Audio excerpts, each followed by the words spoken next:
Good morning, good afternoon, good evening. I've said several times on this platform that Zimbabwe is a failed state. And the number one reason why we are a failed state is that we have been stuck for the last 45 years and counting with this corrupt, incompetent, and tyrannical Zanu PF regime. And all because the regime is able to rig elections and stay in power. So the solution is ending this case of rigged elections. Nothing can be accomplished until we deal with that problem. So why have we failed to solve that problem? 45 years after independence, in this day and age, we still can't hold free, fair, and credible elections. Why? The answer is very simple. Zimbabwe, unlike some of the other countries, have had many opportunities to implement the reforms, and we have wasted it. The best chance, without any doubt, was during the 2008 to 2013 GNU. The primary task of the GNU was to implement the democratic reforms and end the Zanu PF dictatorship. Stop Zanu PF rigging elections. That was the primary purpose. And yet, at the end of the GNU, we had failed to implement even one token reform.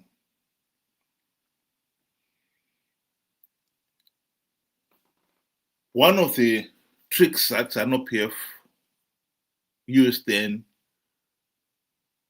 was to offer Morgan Tsvangirai and his MDC friends the trappings of high office. The E-Class limos, the Mercedes-Benz, for all the deputy ministers, the two deputy prime ministers, and Prime Minister Morgan Tsvangirai himself. Very generous salaries and allowances all round. And for Morgan Tsvangirai, a US $4 million mansion in Highlands. But that wasn't enough. One of the other things he did was to make a big song and dance about the drafting of the new constitution. He threw that bone, and the whole nation was excited about it. He introduced all manner of delays before the process started. There was a big ceremony and so forth, all to draw attention to the process of making the constitution without getting on with the job of writing that constitution, and more significantly, implementing the democratic reforms necessary to end the case of rigged elections. Everybody got involved in that. And before people realized what was going on, the 5 years were up. He managed to force through a new constitution which Paul Mangwana, the MP, Zanu PF MP, who was on the committee to draft the new constitution, later boasted that Mugabe dictated it. But we had been so focused on the constitution-making process, we forgot to pay attention to what really mattered. This wasn't the first time he did it. In the period 2013 to 2018, Zanu PF, through this bone to the nation that will have the biometric voting system. The opposition took that up with a passion. They mobilized their followers and convinced them that this was the game changer.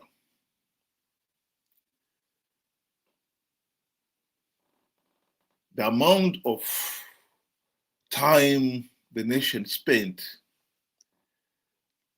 debating the biometric voting system is unbelievable. The UN even got involved. They gave Zimbabwe 75 million US dollars to buy the necessary equipment. There was a big song and dance about that. And yet, come the election 2018, ZEC reverted to the manual voting system. The biometric system was pushed aside. The party didn't even apologize or explain why the biometric system was not used. It was just forgotten. And opposition leaders who had championed and had claimed that the biometric system was the game changer, they didn't even ask why the system was abandoned. It's either they knew that the system was going to be abandoned anyway, or they were ashamed to admit it, because that will mean admitting that they'd been outwitted again. And the people themselves, they didn't ask. How pathetic is that? I believe this ED2030 agenda is another decoy. Mnangagwa introduced this soon after the 2023 elections. Elections that all the election observers, including SADC, our own regional body, AU, our continental body, election observers had condemned as flawed and illegal. Mnangagwa is illegitimate. But to draw attention away from that, he started pushing this Mnangagwa 2030. And people forgot about that, and now they're running away with this ED 2030.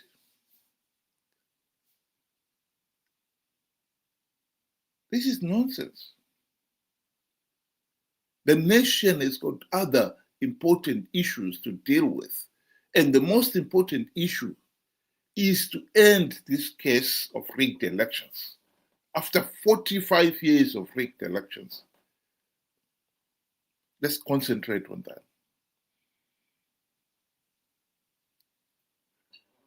Even those people who are supporting this so-called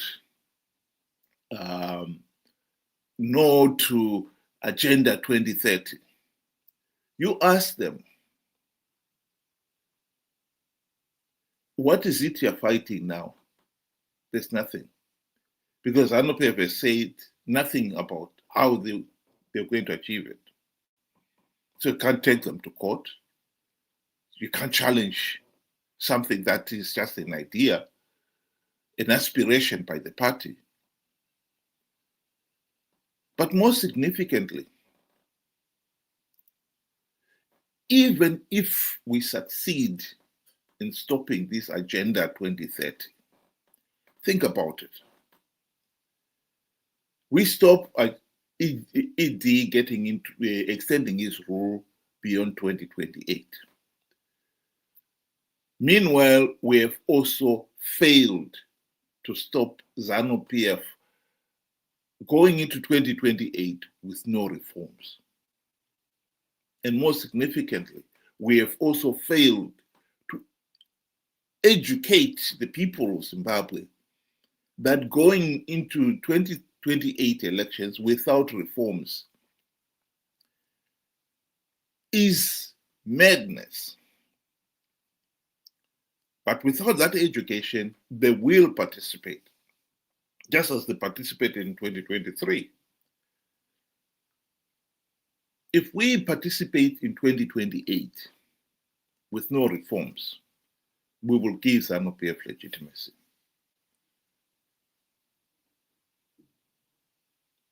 In other words, we will still have a ZANU PF dictatorship.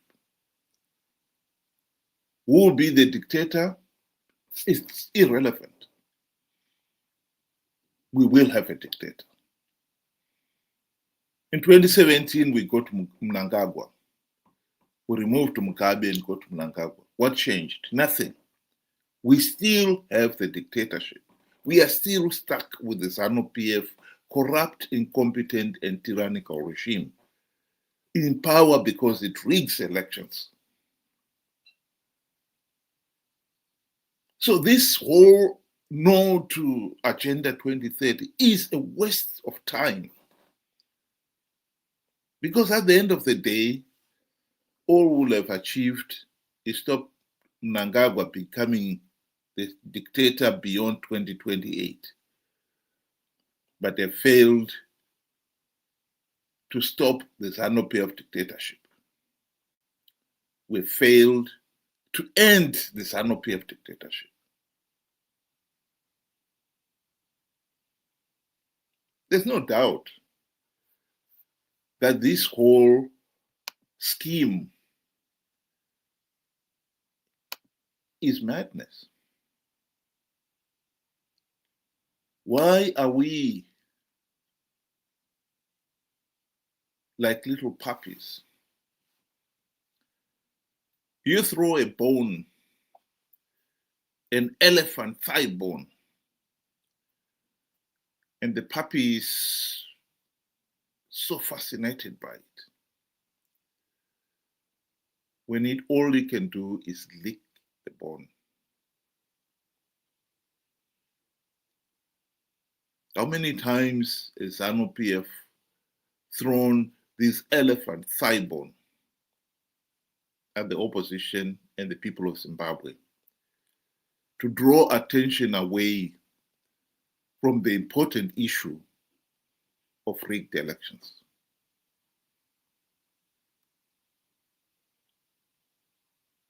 And yet here we are. The regime has done exactly that, and we've fallen for it.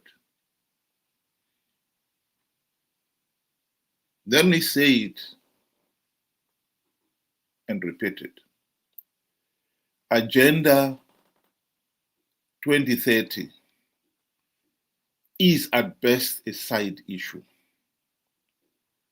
The real big issue is implementing the democratic reforms to make sure that ZANU PF does not rig the 2028 elections.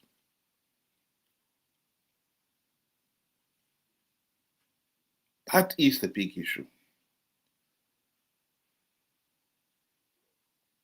If we stop Zanu PF rigging the elections, Zanu PF, even if Mnangagwa was to somehow manage to get himself officially extended as you can stay in power beyond 2028. If Zanu PF loses the 2028 elections, Mnangagwa cannot be president.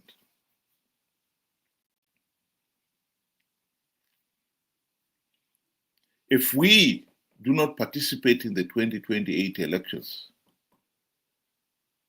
the SADC and the AU will deny Zanu PF legitimacy as they did in 2008. Zimbabwe will be forced to go into yet another GNU. And let me tell you now, that GNU will not accept Mnangagwa as president. So either way, we will be on course to ending this Zanu PF dictatorship. We should be smart enough to realize when we are being treated like puppies.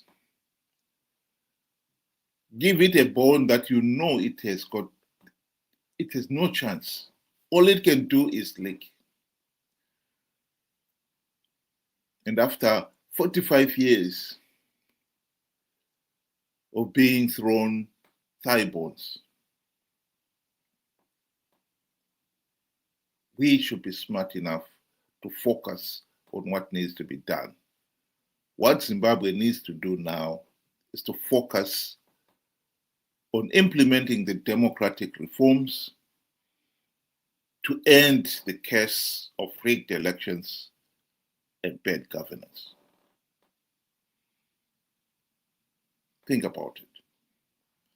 Thank you very much. Have a good day.